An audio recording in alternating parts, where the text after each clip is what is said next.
pwede yung pabalik-balikan na lang, puro ka-promise. Tapos, the same na paglilingkod na nararamdaman natin. Wala po akong hinangad dito, kundi para sa atin po ito lahat. Maraming salamat sa pagpaunlak nyo dito sa bahay ni Kagawad Jose. Sana magkita-kita tayo sa eleksyon at sa kampanyahan. Sana suportahan nyo si Mas Mara Tamundong. Mara Tamundong! Yes! Yes! Yes! Thank you. Yes! Yes! Makakatayo ko na po. Maraming salamat po sa inyo. So, medyo napakalalim po na pakinggan po namin. So, siyempre po, sana po maraming tao po pong makarinig at malaman po nila, diba? Para maging masaya po. Alam ko naman po, darating na election po, lahat po ng tumatakbo ay may hangarin na ayusin po, diba? Para po maging ayos din. At siyempre po, lahat po ng tumatakbo, 100% po yan may gustong gawin po sa Maynila.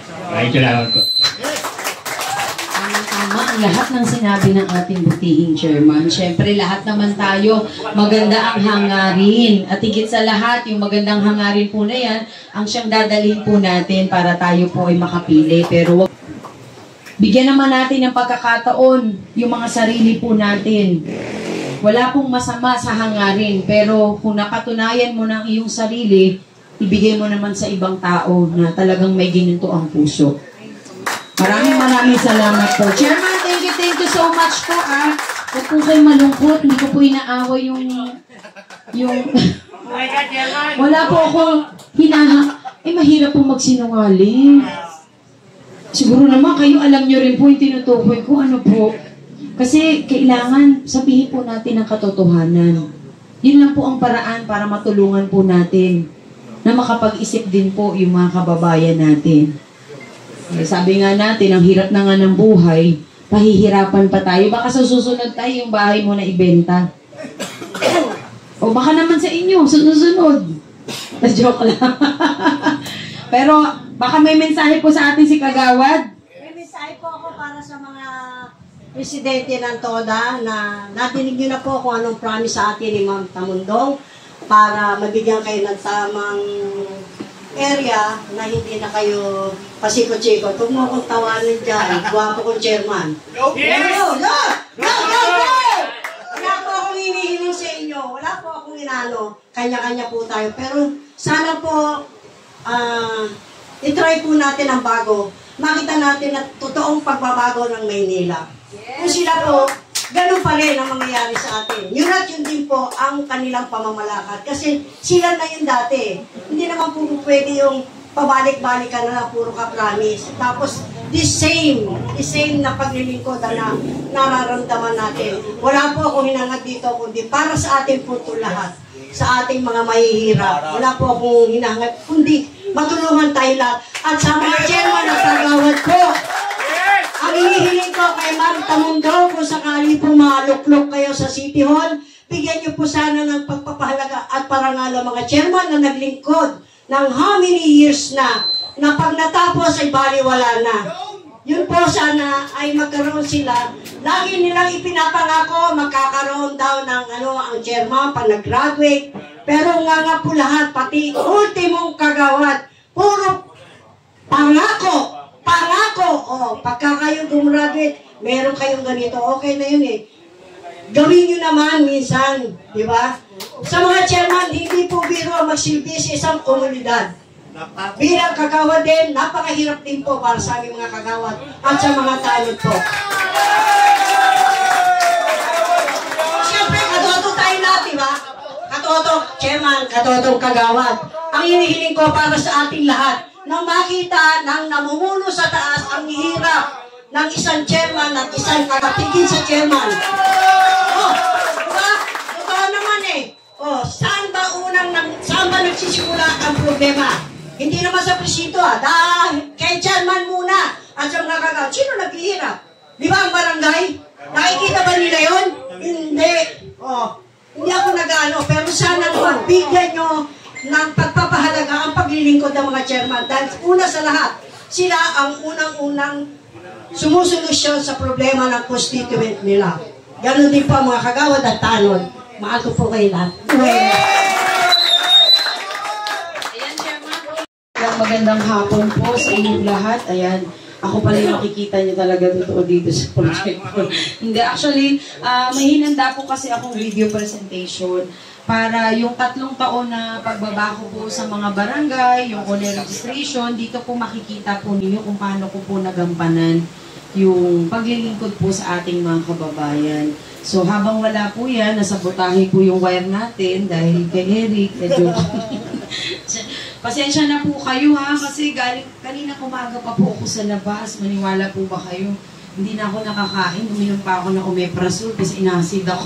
So totoo lamang kasi wala rin po kasing oras yung kain dahil nga po marami tayo kasing gusto at naisa ng makausap para kahit paano po maging malinaw ang lahat. Alam ko parang nasa beach kayo ngayon na mainit.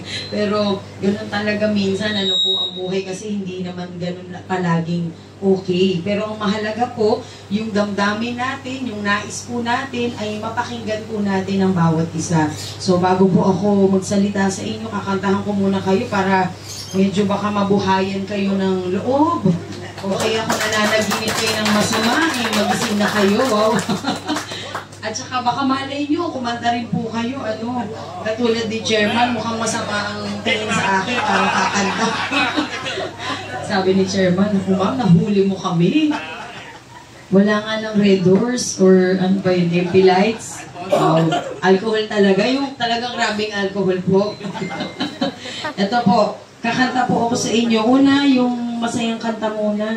Pag malungkot, baka naman kung may pinagdaraanan kayo sa pag-ibig, maiyak pa kayo dito. Ayoko naman po kayong pahirapan. So, actually, ako po talaga mahilig umawit dahil alam niyo naman, ang Pilipino, minsan kahit walang handa sa bahay, pag may birthday, videoke, ang kapitbahay, wow, social, may videoke, birthday ng kapitbahay, di po ba? So, ibig sabihin, kahit paano, sa sandaling pag-awit mo, nakakalimutan mo yung problema. Yung kaisipan natin napapahinga, kaya siguro, yun din po ang sikreto ko kung bakit mukha pa rin akong bata. Joke. Kakanta lang po ako sa inyo, yung mga nandyan po na mga toda po ng mga kababayan natin. Kung gusto nyo pong sumayaw dyan, free naman po kayong sumayaw. Wala pong pipigil sa inyo, mas gusto ko po yan. Kasi ibig sabihin yung boses ko abot po sa labas. Ayan. Baka pwede naman kayo sumayo habang ako po. Para may kapartner. Yung mga nandiyan po sa likuran, hello po sa inyo. Hayaan nyo na, papayat tayo kahit paano, ano, mababawasan. At first I was afraid, I was petrified. Kept thinking I could never live without you by my side. But then I spent so many nights thinking how you did me wrong and I was strong. And I learned how to get along and saw your back from my face.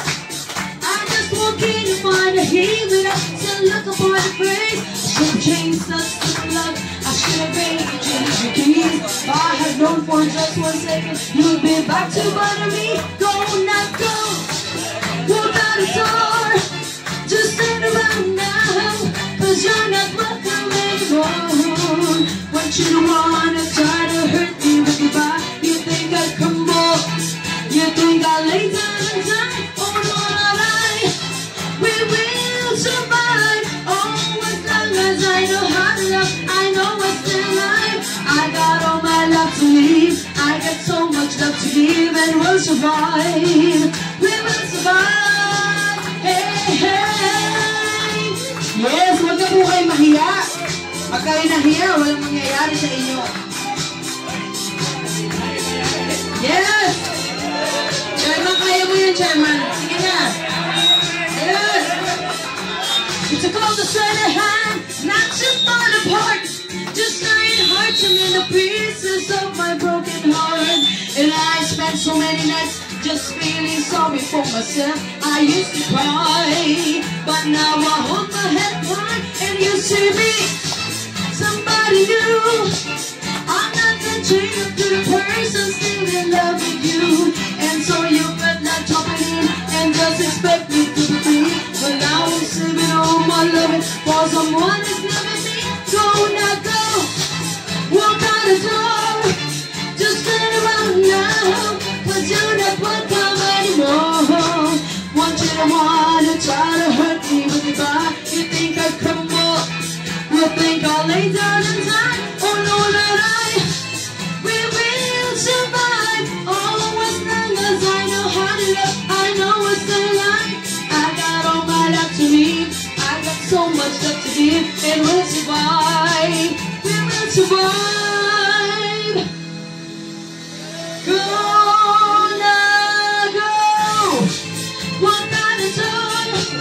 Just turn around now, 'cause you're not welcome anymore. What you don't wanna try to hurt me with your body. You think I'd come up, you think I'll lay down and die.